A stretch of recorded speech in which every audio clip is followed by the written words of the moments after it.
So I read a book every single day in the month of July.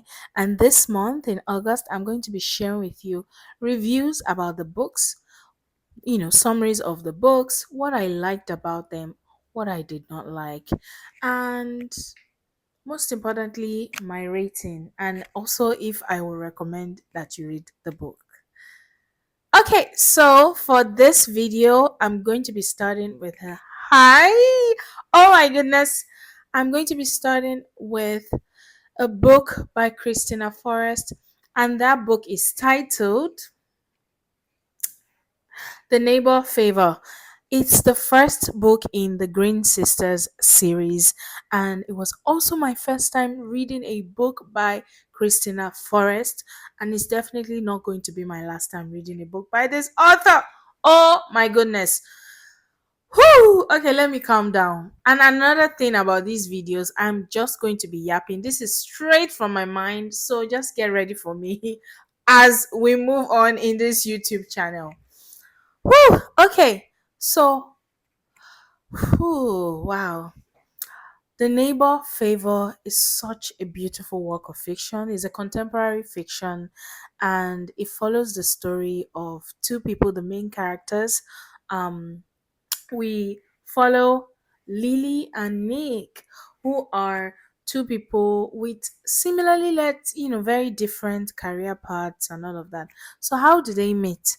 One day Lily is on a train, she's going to work and she just begins to think about her life and where exactly she is, and she's like, you know what, I remember this book that made me want to become an editor, especially a children's book editor. And that writer wrote that book, and I never heard from them again. And you know what I'm going to do? In this moment when I'm thinking about my life and what I really want to do and how I want to get out of this messy job I'm currently doing, which is being an editorial assistant for a non fiction imprint of a publishing company. What I'm going to do is that I am going to send an email to that children's book author who only wrote that book and I never heard from him again. And what does she do? Lily does send that email. So she sends an email to this author, and when she sends it, she's in the midst of something, like she's something happens. When you read the book, you will know something happens and the email is just sent abruptly, and she just moves on with her life. But then the author receives it, and the author's name is Nick. Another thing about this author is that Nick is using a pseudonym, right, a pen name, for his book. And what happens is that um he receives the email and they start chatting. So they are chatting, just being cool and everything. And then their correspondence is just amazing. They begin to, get to know each other, learn about their interests. And it seems that Nick is taken to, our FMC Lily and Lily as well. And so at a particular point, Lily suggests that, they should meet just to chat and have fun and all of that. And maybe like on video, because remember all this while they've just been having email correspondence. Lily suggests that they have a video call, and dun dun dun, Nick flunks. Nick does not meet up with her on the day that is scheduled to have the video call. Hmm. Yeah, I know it's sad, but anyways, Lily has to deal with the disappointment and she moves on technically, but then she's really hurt because she felt that this was someone who came to really understand her, and it was like, okay, I finally, have someone who is my friend in my corner, but unfortunately she ends up being disappointed.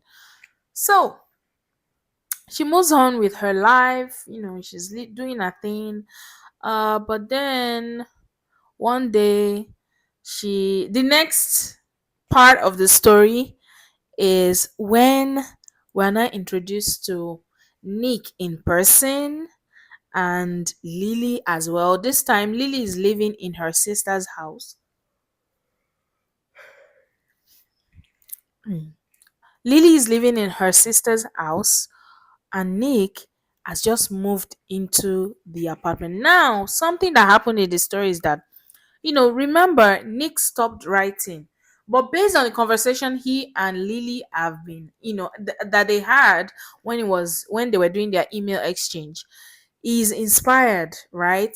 And his agent sends it out that, oh yes, gets him a publisher to um publish the book that will follow the first one. So it's like, wow, a lot of things have changed for him. He gets a deal and all of that, and it's like, oh my goodness. So it's like everything is falling into place for him.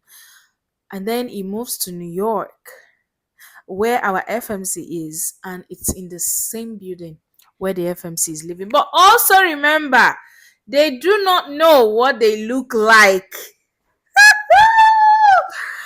Oh my goodness. Of course, the things will develop, and when they start seeing themselves, in the apartment, it's New York, of course, elevators and all that stuff.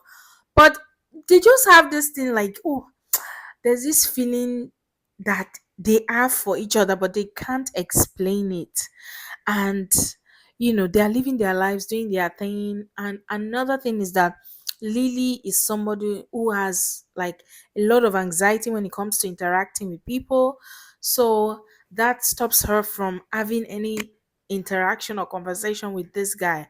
But eventually she begins to see that, oh, this person is actually approachable, and she does want to build a connection with him, but she's also anxious.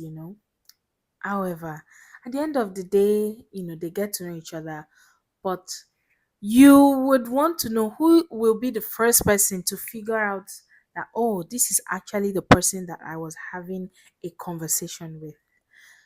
Well, when you read the book, you figure it out. I'm not going to share that. But at the same time, this story is about so many things. It's about the romantic connection. It's also about the struggles that Black women face in the publishing industry, especially one that their work is not one where their work is not appreciated. It's also a story about anonymity, what it means to balance your your creativity as a writer with the um fame that comes with it, and also how sometimes for Black writers there's this need for them to hide under the shadow of whiteness so as to be seen as accepted in the public. And this is something that the writer Nick um deals with, right? Because he has this pen name and also has created a persona and all of that. So these are some of the things that cause conflict and tension. Of course, there's the main tension there as well. How are they going to act when they realize that, oh, this person is actually this person? And remember, Lily was heartbroken. So how is she going to deal with this? Also, apart from that, there are so many themes. There's the theme of parental neglect. There's the theme of, family and what does it really mean to be family. There's also this theme of exploitation, which is in the book as well. There's the theme of fear, right? Fear of the unknown, fear of being who they are, and fear that, oh, what exactly am I in this world to achieve, and can I ever achieve and be more than I am now. There's this fear generally in the book. There's also the theme of sisterhood, there's the theme of friendship, there's the theme of love, of course. I love the way the romance was written. The spice was spicing, like it was so well written and tastefully done. I will describe this book as sweet, like sweet romance. It has its tension, it has the conflict, it has everything, But at the end of the day, the romance was romancing. I loved it. I absolutely enjoyed it. And I would definitely recommend this book. I rated this book a 5 stars on Goodreads. And one of the things I said was that reading this book felt like a breath of fresh air. At the same time, it felt like reading a beautiful portrayal of the ups and the downs of life and the limitations we put on ourselves as humans and how we can inevitably overcome them. This book made me feel like inspired to be myself and not to have the fear of the unknown when I want to do something new, to go ahead and live my life, to have fun, to appreciate the beauty of existence, because it's very important. And as adults, when we grow, as we grow older, sometimes we forget the things that made us just happy, the simple things, the things that sparked joy for us. We forget them because, oh, so many responsibilities and all of that. But then this book shows us that it's very, very okay to hold on to those dreams, to relish our, you know, ambitions and also our joys, and to just appreciate the beauty of what we've achieved in our past and how this can define our future in such a beautiful way. I absolutely enjoyed this book, and for sure I'm going to recommend it. So go read The Neighbor Favor by Kristina Forest, and I hope you enjoy the book. And that's it from today, and I'll be sharing tomorrow the second book that I read in the month of July. Bye bye.